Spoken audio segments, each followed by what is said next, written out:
அனைவருக்கும் வணக்கம். இந்த பதிவில் ஆடி அமாவாசையை பற்றி பார்க்கலாங்க.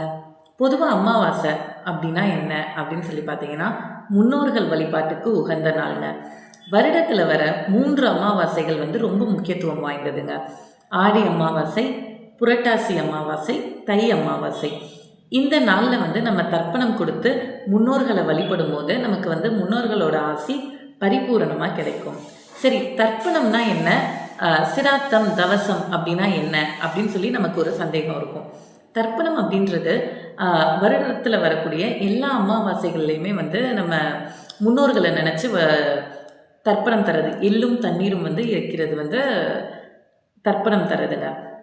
சிராத்தம் அல்லது தவசம் அப்படின்றது என்ன அப்படின்னு சொல்லி பார்த்தீங்கன்னா, இறந்தவர்களோட திதி தெரியும் நமக்கு அப்படின்னா வருடாந்திரமாக அதே தமிழ் மாதத்தில் அதே திதியில், அது வளர்ப்பிறையாக இருந்தால் வளர்ப்பிறை, தேய்ப்பிறையாக இருந்தால் தேய்ப்பிறை, அதே திதியில் நம்ம தரக்கூடியது தான் சிராத்தம் தவசம் அப்படின்னு சொல்லிட்டு சொல்லுவோம். அது வருடத்துக்கு ஒரு முறை செய்யக்கூடியதுங்க. இந்த அமாவாசை தர்ப்பணம் மாதத்தில் வர எல்லா அமாவாசையிலையுமே செய்யணும். சரிங்களா?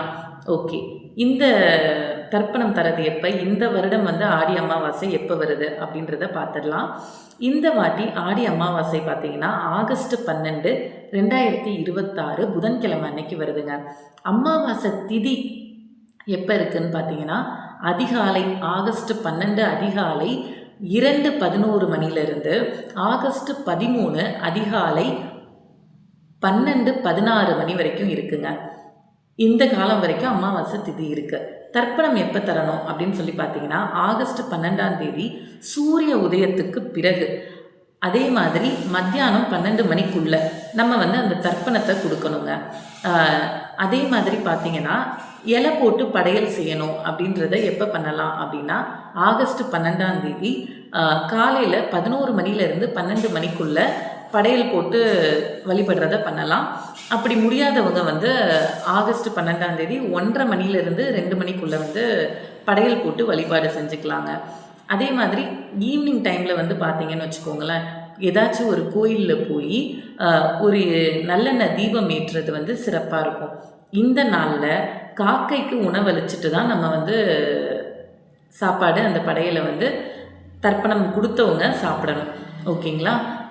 சரி, இந்த காலகட்டத்தில் தர்ப்பணம் ஆண்கள் தருவாங்க. பெண்கள் எப்படி பண்ணலாம் அப்படின்னு சொல்லி பார்த்தீங்கன்னா, பெண்கள் படையல் மட்டும் போட்டு வழிபாடு செய்யலாம். அதே மாதிரி சாயந்தரத்தில் கோயிலுக்கு போய் தீபம் ஏற்றி வழிபாடு செய்யலாம். இந்த நாளில் தானம் தரது ரொம்ப சிறப்பாக இருக்குங்க.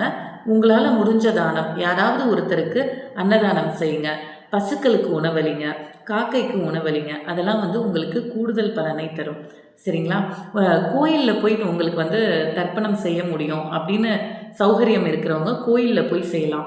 இல்லை வீட்டுக்கு புரோகிதரை அழைச்சி பிண்டம் வச்சு தர்ப்பணம் செய்கிறது கூடுதல் பலனை தரும்.